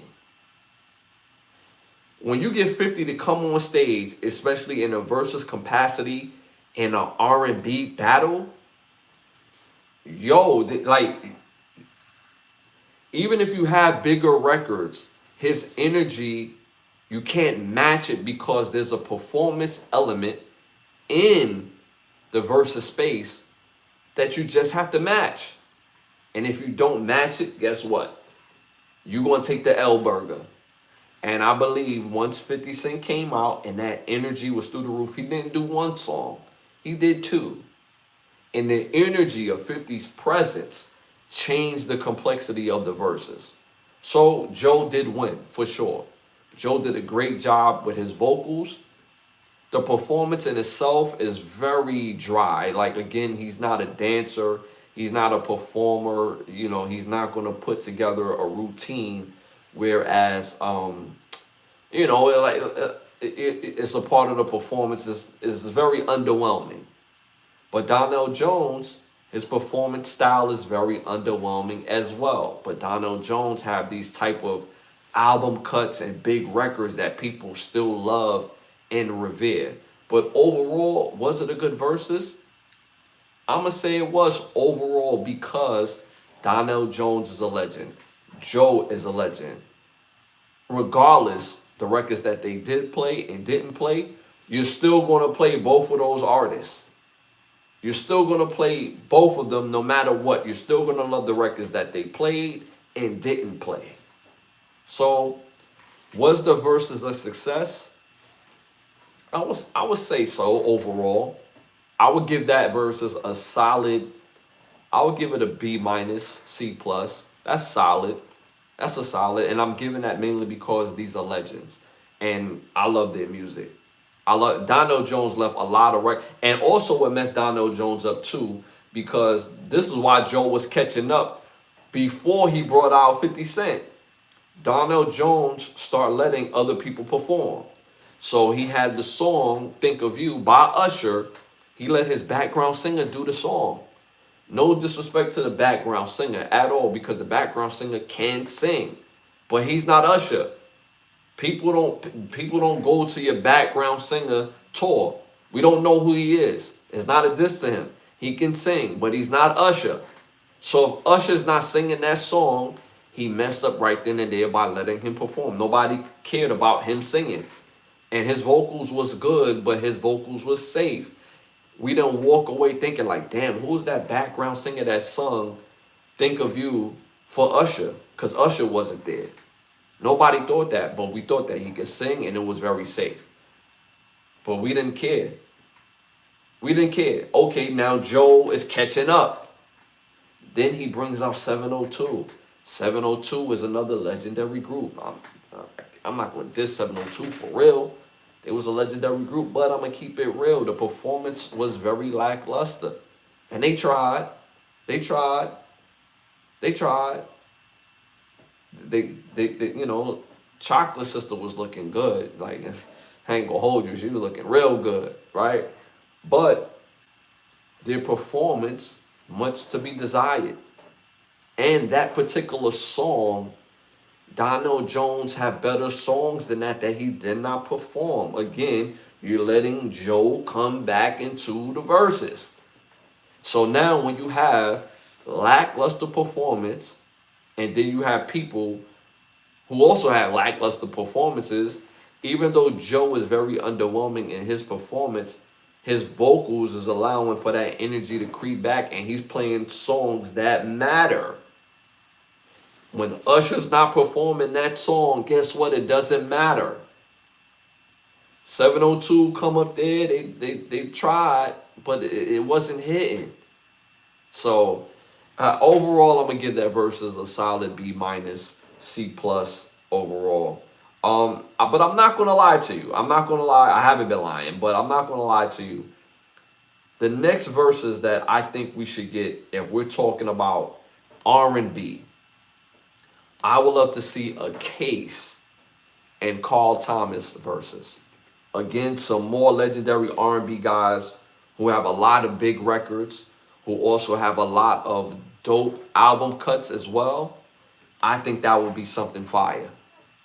I think that would be something amazing if we get Case versus Carl Thomas in the verses. I think that, oh my God, that would be fire. The music, mind you, R&B, hip hop, they got them all. Their bags, they got some serious bags. And I think that would be absolute fire. If I'm picking the next verses, especially if I'm picking the next verses and it's R&B, Carl Thomas and Case. Now, if I'm picking the next verses and I'm picking hip hop guys, I want to see some more legends go at it, man. I want to see some more legends go at it with the catalog and people who can perform. The next verses I want to see on the hip hop side, I want to see Busta Rhymes versus LL Cool J. Both can still perform at peak level. Both have legendary catalogs, monumental, knock you off your socks hits. Both still can rap. That matters. Both still can rap. So that's my next verses I want to see. On the hip hop side, I want to see Busta versus LL Cool J. On the R&B side, I want to see Case versus Carl Thomas. Those are my next two verses I would like to see. Shout out to my dog CC Motions in the building. Appreciate you for tapping in. Salute Ash. I forgot it was Sunday already. Those days do go real quick. I told you. We could look up, and the next time I go live is Wednesday, and literally Wednesday come before you know it. Then when we get to Wednesday, I'll look up like, yo, you got a show tonight, baby. and it be here before you know it. So I appreciate you for tuning and tapping in. As always, remember, y'all, hit them likes, hit the 100s. It does help with the growth of the show. We're on the road to 20,000 subscribers. We're a little over 14. So again, continue to help us grow with the platform. This is episode 386. No, 286. That 300th episode is going to be something fire. It's going to be a 300th celebration. So make sure y'all tune in and tapping in. We're going to be doing some giveaways for that as well too. All right, y'all, moving on to our next hot topic in Time to Rap.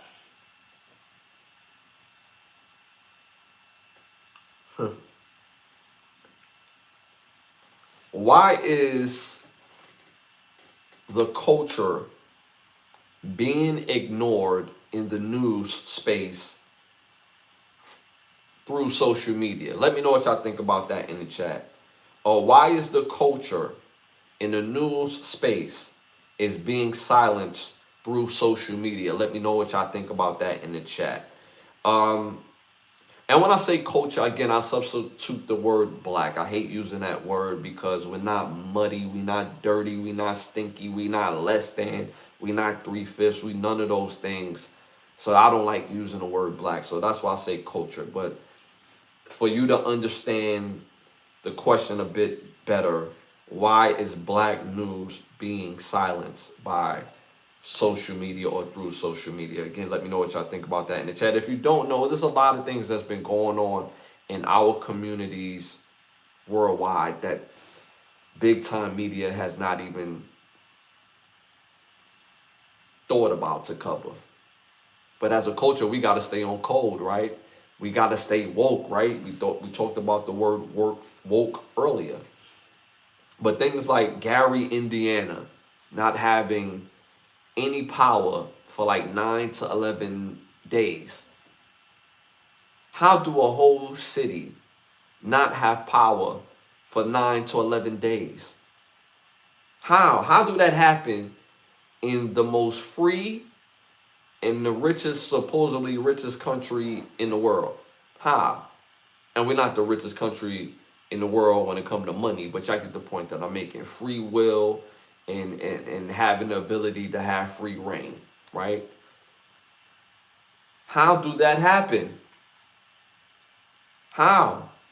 A state like Indiana pays taxes. They pay state taxes. How do a localized area, how do they lose power? And in the state of Indiana, I believe they also pay local tax. How? Why is that not even being talked about? Why is that not even a big deal? You still have people in Flint that's still not even getting clean water. Why is these things not spoke about? Why are people not woke? There's also been lynchings all over the Carolinas, especially in North Carolina. Why has people not talked about these things? Why are our voices continue to be silenced? Or our stories to be silenced, I should say. The Nolan Wells trial, or the Nolan Wells case, excuse me. The Nolan Wells case is slowly but surely dying down. They had the kids do some sort of video interview. That's not enough. That's not enough. They got to go to court. We got to figure this out. There's a whole autopsy that was, for lack of a better word, but the autopsy was a bit altered based on how the body was, how they kept the body once they got the body, and it hindered the process of the investigation. And now you have these kids getting in front of the story when originally people had to get information from them about Nolan Wells.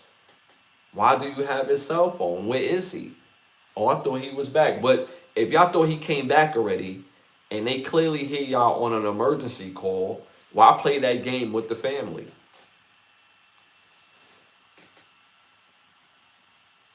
And then there's also the governor's race, excuse me, the Georgia's governor's race that's going on with the outcome of that race really dictate the future of Medicare and how it helps millions of people each year that need the Medicare or Medicaid, excuse me. Why are we not talking about this in mainstream media? Things that affect the culture as a whole. Because I guarantee you, if white folks was being lynched, if people was going without power, if a young white kid that went on a trip with three brothers, and when they came back, they played coy, they played stupid, it would be a very different thing, and new laws will be created. And this will be at the very top of the news cycle and through social media. But as a culture, we got to take some accountability for this by speaking on it. We have to continue to raise awareness. But I get the fact, as a human, why do I have to do something for y'all to do y'all job? And the reason why it's always going to fall on us, because it's always been a double standard, and we know that. So embrace the double standard. Let's do our part and make sure that these stories are known and heard and covered by enough people. We could raise enough awareness. But the bigger portion of that question is why they're not covering it. They're not covering it because that's not where they want to see us, in a sympathy or sympathetic type of eye. With some people who are white or other, they don't view us as the culture as human beings. When you sympathize and when you say our name, you recognize a human being. When you say my name, Ashley, you recognize a human being. When you say that black kid, when you say that black man, black woman, the word black in itself is everything derogative. Now you attach gender. So automatically we're bad. And everything else is no longer even sympathetic. There's a reason for that. So we got to know what's going on in the why. And the why. And what did I say earlier, y'all? Fear is based on fear. And I hate using the Marvel analogy, but it's the Thanos analogy. People feel the fear of lack of resources and not being prepared, not being smart enough, not being skilled enough, not being strong enough, not being fast enough. There's always fear. Shout out to y'all in the chat. Appreciate y'all as always, man. Y'all been absolutely amazing each and every show. Again, this is episode 286. And again, I appreciate y'all. Again, we're on every Sunday, every Wednesday. And we appreciate y'all as always at 10:30 live. We're on live each and every time. All right, y'all, man. I appreciate y'all for tapping in. Y'all been absolutely amazing. Again, I'm Ashley Lovechild. Can the Brothers Get a Rap podcast? Remember, hit them likes, hit them 100s. It does help with the growth of the show. We're on the road to 20,000 subscribers. Eventually, we'll get to 100 because I'm trying to see that big YouTube plaque in the back. But we're a little over 14,000, so continue to like, subscribe, share, hit that all notification bell. I do pop up throughout the week, but I'm on live every Sunday and every Wednesday at 10:30. Also, be on the lookout for some added content. I'm working on my brand new album, Adventures of Don Pierre. So we have some exclusive content for all the members. And so make sure y'all take advantage of those memberships as well. Also, I want to thank OUV Records. Be on the lookout for that new OUV Records app where you're getting the music directly from the artist straight to you for a better listening experience and a better engaging experience. Also, I want to thank the presenting sponsor of this podcast, which is Button Snaps, where you get to find us some movies, shows, documentaries, and original content for your viewing pleasure of $4.99. Again, that's Button Snaps. That's the word button, hyphenated sign, and the word snaps.com. Also, I want to thank the chat. Y'all was in here engaging, showing major love. I appreciate y'all each and every episode for real. And make sure next time y'all come in, y'all bring a friend. Tell them to tell another friend, because we love having these conversations. We cover it all. We cover current events, viral moments, sports, entertainment, the underground spotlight. We cover it all. So again, we enjoy having these conversations each and every episode. I feel like I'm forgetting something else. But again, y'all remember, do not be an agent of chaos. Do not be a stain. A stain is somebody that try to stand out by being negative. Have the ability to stand out by being positive. Lose that Willie Lynch mindset. Lose that it can only be one mindset. The only op we recognize over here is opportunity. Hate has a location. It's just not here. And I appreciate y'all each and every episode. I feel like I'm missing something else. Oh my God, we do got, I missed Keep the Lie Alive. Excuse me, y'all. Excuse me. So my Keep the Lie Alive for this episode is, you can't reframe bullshit. Yeah, you can't reframe bullshit. There was a story of a 16-year-old young lady. I say that loosely. 16-year-old young lady who assaulted a young football player, 12-year-old kid, disorderly conduct, attacking the football player during the game. She said her reasoning for attacking this player is because she felt like her brother was targeted in the football game or throughout the football game by him and his teammates. Let me know what y'all think about that in the chat. Again, let me know what y'all think about that in the chat. I thought I covered this, but I did not. Again, a 16-year-old young lady assaulted and disorderly contact to a 12-year-old football player during the game because she felt like her brother was targeted by him and his teammates. Again, my Keep the Lie Alive for this episode is, you can't reframe bullshit. This is absolute bullshit. I don't care if she's 15, 16, or a grown-ass woman.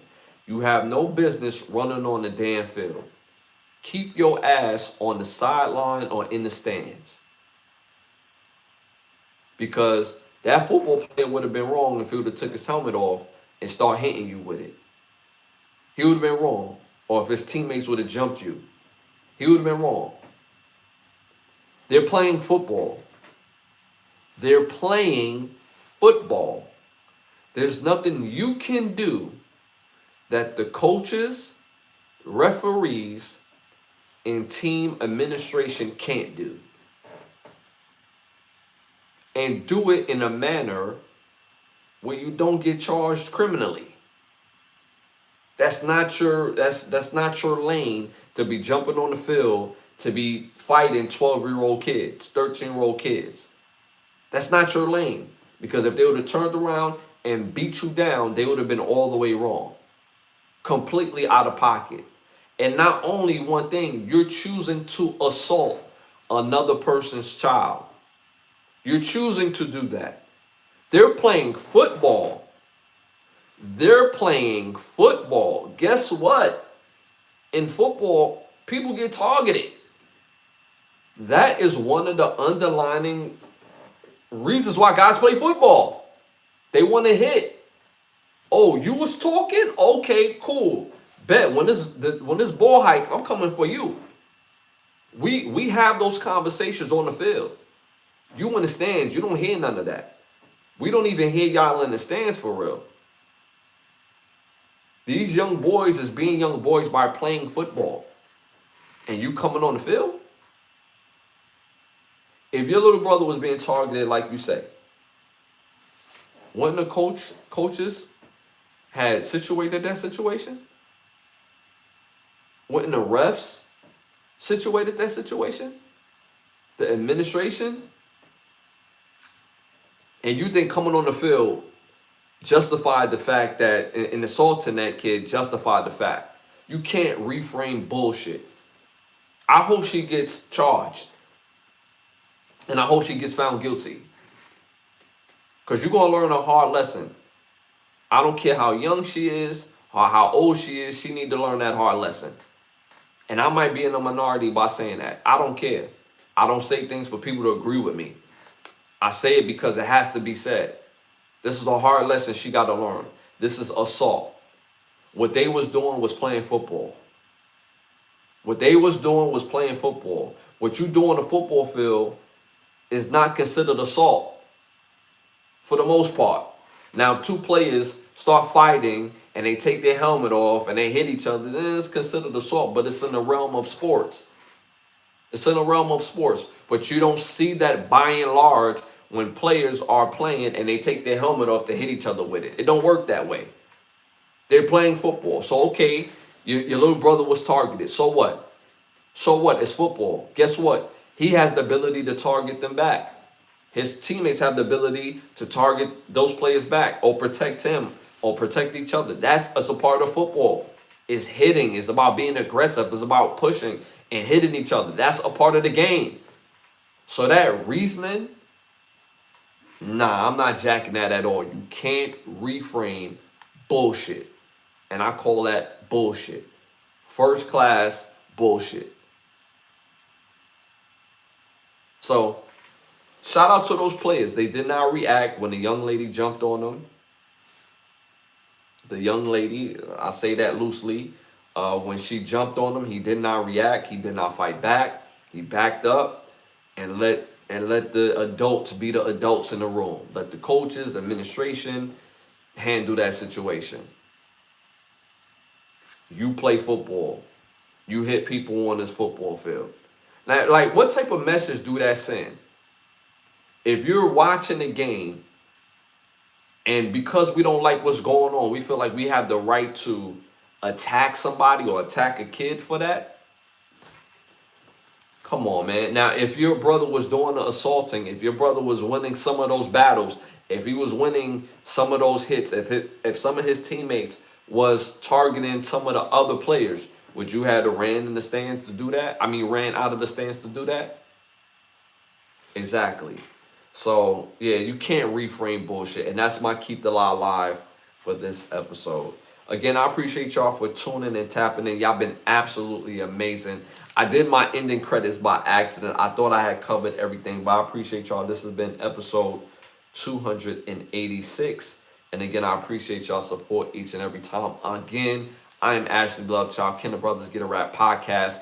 I will see y'all this Wednesday, and it will be here before you know it. My goodness, these days be running fast. So again, I'm gonna see y'all this Wednesday, and y'all already know it's love. And I'm gonna see y'all this Wednesday at 10:30. I'm out.